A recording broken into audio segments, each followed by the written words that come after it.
Good morning students, आप सभी का स्वागत है DKP एकेडमी में। मैं दीपक कुमार आप सभी का स्वागत करता हूं। आज के इस वीडियो में हम पढ़ने वाले हैं बहुपद अध्याय 1। ओके, तो सबसे पहले हम समझेंगे कि बहुपद क्या होता है। ओके, तो बहुपद से पहले भी हमें जो है कुछ और चीज़ों को समझना पड़ेगा, उसके बाद आगे जो है हम बहुपद क्या होता है उसे जो है समझेंगे। ओके, तो देखिए सबसे पहले समझते हैं संख्या। इसे आप जानते होंगे कि संख्या या नंबर जो है क्या होती है। तो देखिए संख्या क्या होती है, जैसे कि एक वर्ष में 365 दिन होते हैं। यहाँ पर क्या लिखाया है, एक वर्ष में कितने दिन होते हैं, एक वर्ष में 365 दिन होते हैं।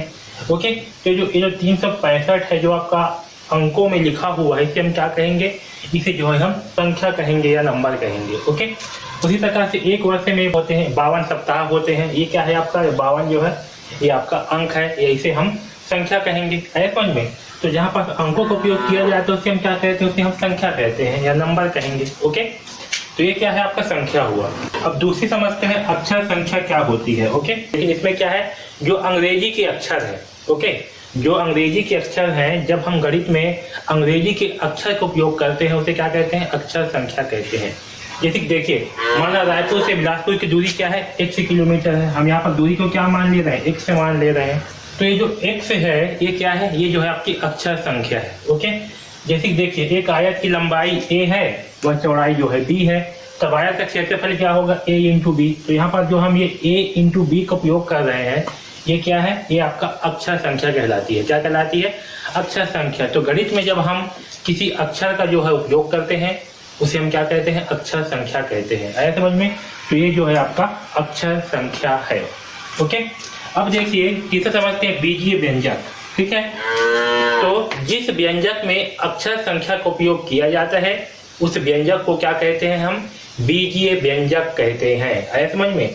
तो जिस व्यंजक में, व्यंजक मतलब कि समीकरण है। ठीक है, तो जिस व्यंजक में हम अक्षर संख्या का उपयोग करते हैं, जैसे कि यहाँ पर 2x, यहाँ पर किसका उपयोग किया है, x का उपयोग किए हैं। ओके, वैसे ही 3y, यहाँ पर किसका उपयोग किया है, y का उपयोग किए हैं। x और y क्या है, अक्षर संख्या है। तो जिस भी व्यंजक में अक्षर संख्या का उपयोग किया जाएगा उस व्यंजक को हम क्या कहेंगे, उस व्यंजक को जो है हम बीजीय व्यंजक कहेंगे। क्या कहेंगे, उस व्यंजक को हम बीजीय व्यंजक कहेंगे। जैसे कि आपका ये है 2x + 3y + 1, यहाँ पर x और y का उपयोग किया गया है। ये क्या है, ये दोनों जो है आपके बीजीय व्यंजक है। इसी प्रकार से 2/x और x का वर्ग है, तो ये क्या है आपके x और x का वर्ग है। x जो है आपका क्या है, अक्षर संख्या है। ओके, तो इस व्यंजक में जो है हम अक्षर संख्या का उपयोग किए हैं, तो इसे क्या कहेंगे, बीजीय व्यंजक कहेंगे। है समझ में?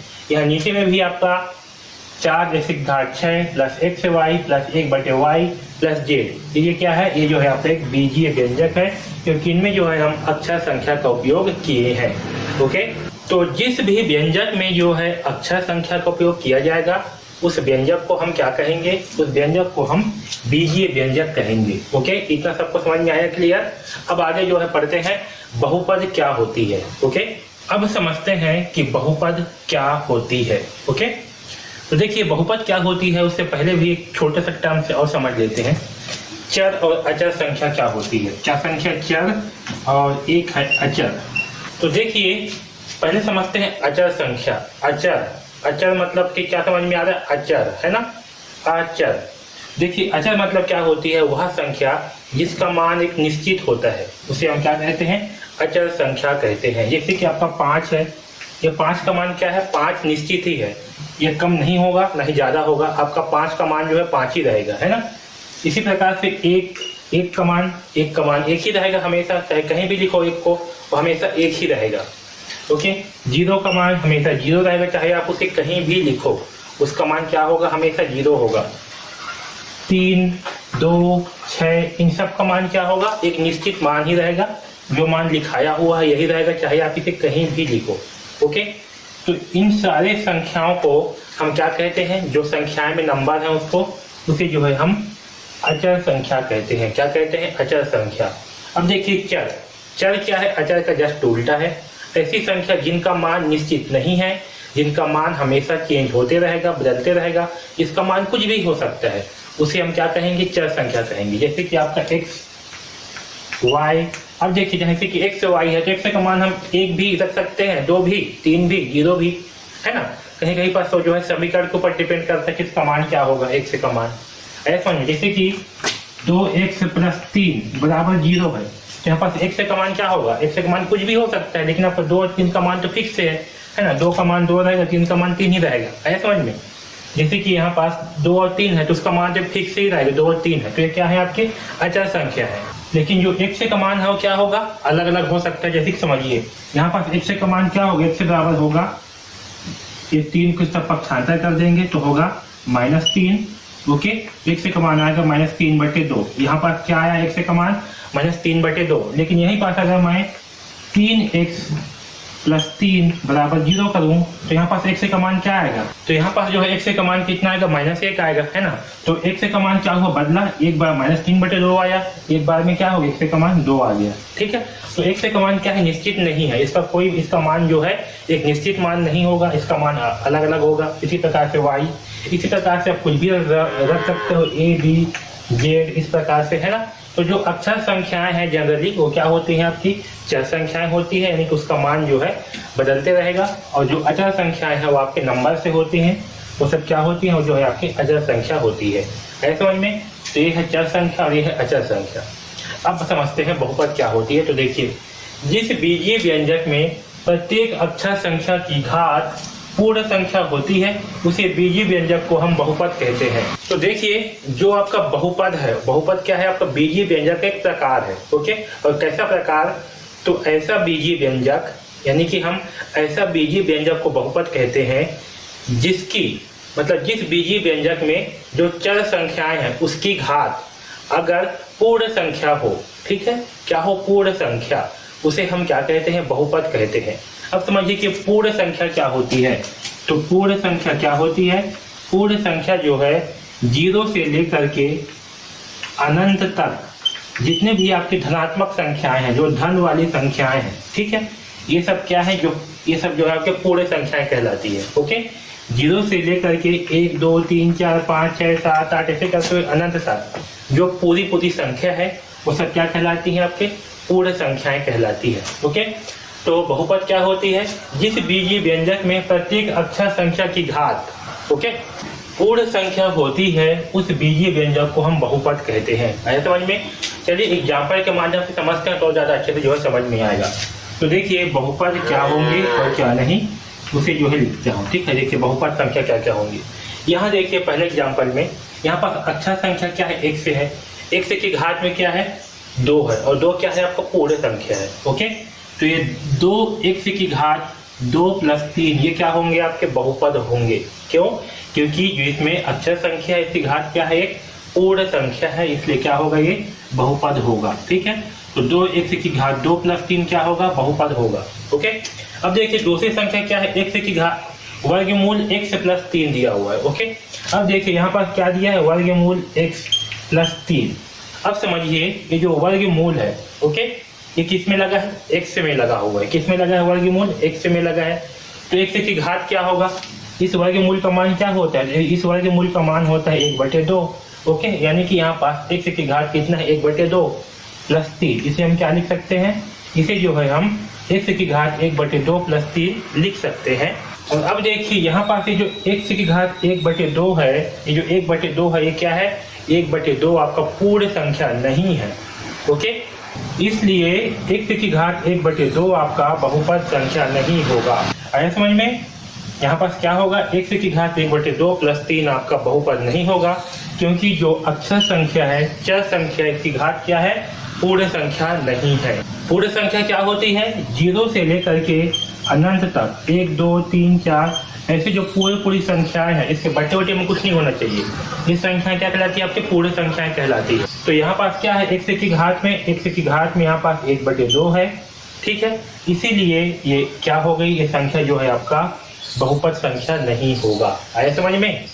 आगे देखिए 3x की घात 5 + 6/x। ओके, यहाँ पास क्या है, देखिए 3x की घात 5 + 6/x। ओके, अब देखिए यहाँ पास ये जो 3x की घात 5 है, तो यहाँ पास क्या है, x की घात में 5, ये क्या है, आपका पूर्ण संख्या है, लेकिन 6/x से है। ओके, तो जब x को हम ऊपर लेकर के आएंगे, यहाँ पास x किस में है, तो यहाँ पास x जो है आपका बटे में है।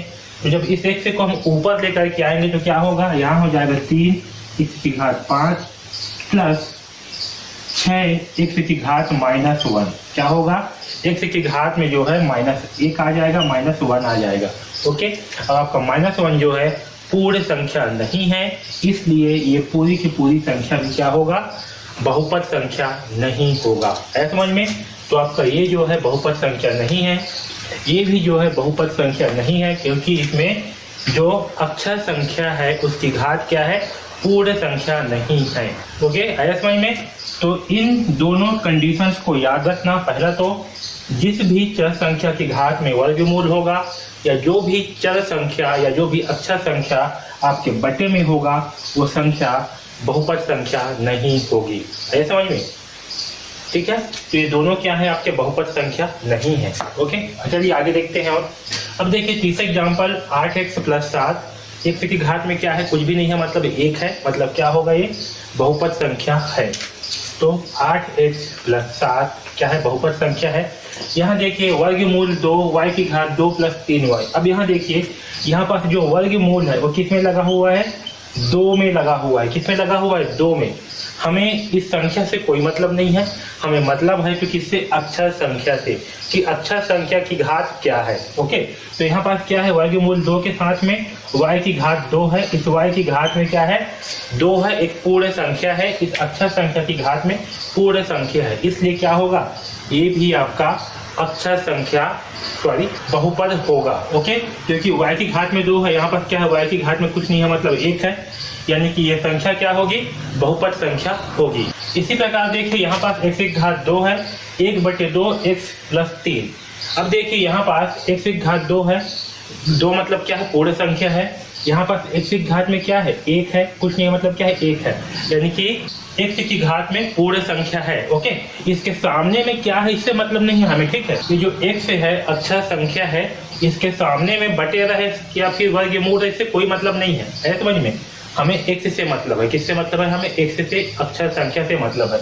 इसकी घात जो है वो पूर्ण संख्या होनी चाहिए, फिर वो आपका बहुपद है। आया समझ में? तो ये भी क्या होगा, आपका बहुपद होगा, यानी कि x की घात 2 - 1/2 x + 3, ये क्या होगा, आपका बहुपद संख्या होगा। यहाँ पास देखिए y की घात 3 - वर्गमूल 2 y की घात 2, हमें किससे मतलब है, अक्षर संख्या से, इसकी घात में पूर्ण संख्या है, मतलब क्या होगा, संख्या भी बहुपद संख्या होंगे। आया समझ में?